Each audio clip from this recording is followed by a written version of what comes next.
dans le prochain épisode de Demain nous appartient. Tandis que Karim et Victor s'allient, Rémi se fait passer pour Thomas.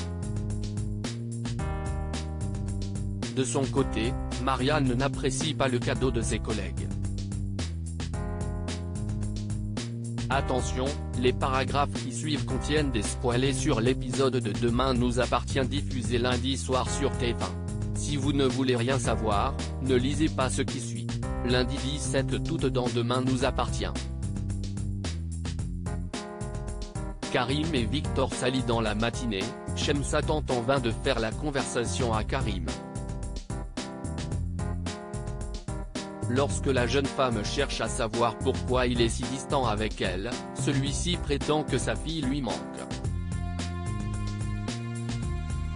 Mais pour Shemsa, qui n'est toujours pas au courant de la situation, Nina va s'amuser en profitant de la plage.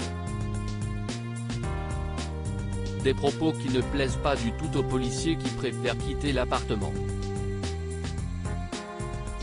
Pendant ce temps, Lou est au plus mal depuis que Nina a été enlevée et Victor est à ses petits soins, convaincu que la fillette va s'en sortir.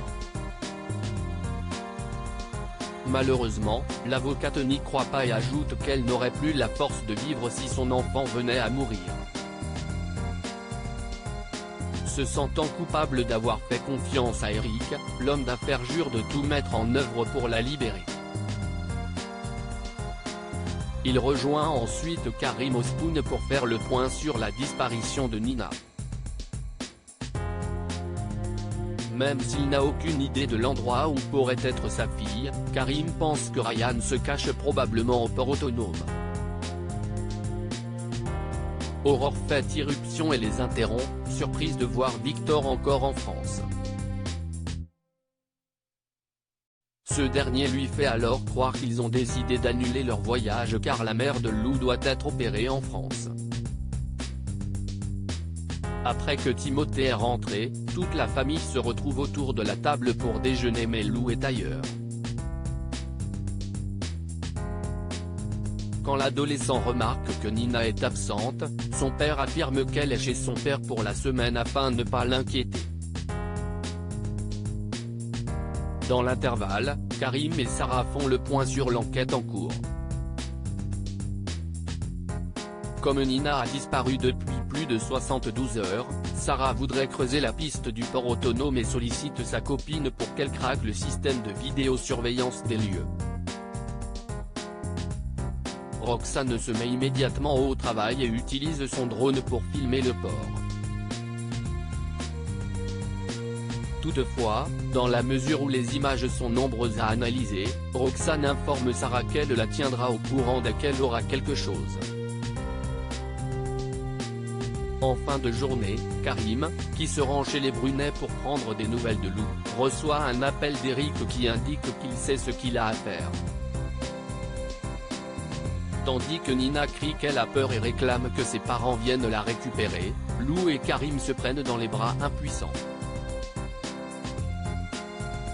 Rémi se fait passer pour Thomas toujours déterminé à reconquérir Soraya. Rémi explique à Georges qu'il doit rester à la coloc car il a un plan. Ce dernier, qui s'en voudrait toute sa vie de laisser la jeune femme détruire sa vie en se mettant en couple avec un criminel, garantit qu'il peut compter sur lui en cas de besoin. Peu après, l'infirmier réceptionne auprès d'un livreur un colis pour Soraya. En découvrant qu'il s'agit d'un bracelet offert par Thomas, Rémi le jette. En parallèle, Soraya se rend dans la maison familiale pour faire la paix avec sa sœur. Elle assure qu'elle n'a jamais eu l'intention de tomber amoureuse de Thomas et précise qu'elle se sent seule avant de présenter ses excuses. À son tour, Nour demande pardon pour ne pas avoir compris sa détresse puis les deux jeunes femmes s'enlacent. L'assistante reçoit ensuite un message de Thomas qui veut savoir si son cadeau lui a plu. En rentrant, elle interroge Rémi pour savoir s'il n'a pas réceptionné un paquet pour elle dans la matinée mais il fait croire qu'il n'a pas bougé de la coloc et que personne n'a sonné. Pendant que Soraya monte dans sa chambre, Rémi s'empare de son téléphone pour bloquer le numéro de Thomas. À l'hôpital, il envoie un message à son ex en se faisant passer pour Thomas dans lequel il écrit qu'il s'est fait voler son portable. Soraya répond rapidement et exprime son impatience de le revoir au parloir le lendemain. En fin d'après-midi, alors que Soraya raconte que c'est la panique au cabinet depuis que Lou est absente, Rémi rétorque que c'est l'occasion pour elle de faire ses preuves et s'occupe du dîner pour qu'elle puisse travailler. Marianne n'apprécie pas le cadeau de ses collègues. En arrivant dans son bureau, Marianne trouve une plaque au nom du docteur Delcourt Doumaz. Furieuse, elle débarque en salle de repos pour démasquer l'auteur de cette farce, mais Samuel et William prétendent que c'est sans doute l'administration qui est à l'origine de ce changement. Plus tard, toute l'équipe médicale a organisé un petit pot en l'honneur des jeunes mariés. Marianne les remercie chaleureusement et en profite pour leur dire qu'elle reste le docteur Delcourt. En ouvrant le cadeau de ses collègues, elle tombe sur un tablier au nom de chef Marianne Doumaz. Bien qu'elle ne semble pas vraiment emballée par ce présent, la mère de Chloé affiche néanmoins un sourire de façade et trinque avec tout le monde. Par la suite, Marianne fait cependant part de son mécontentement à son mari. Comme elle déteste cette tradition patriarcale qui place la femme au rang d'objet, elle refuse de prendre le nom de son conjoint.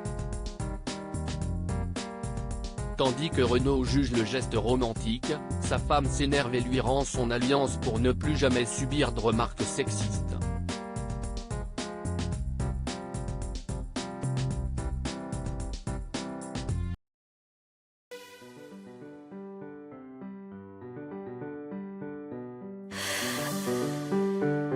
The man I love just had a heart attack,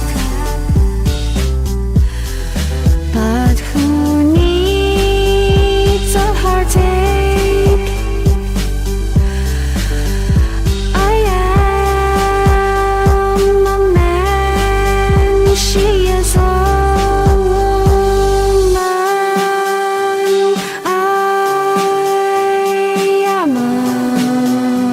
she is a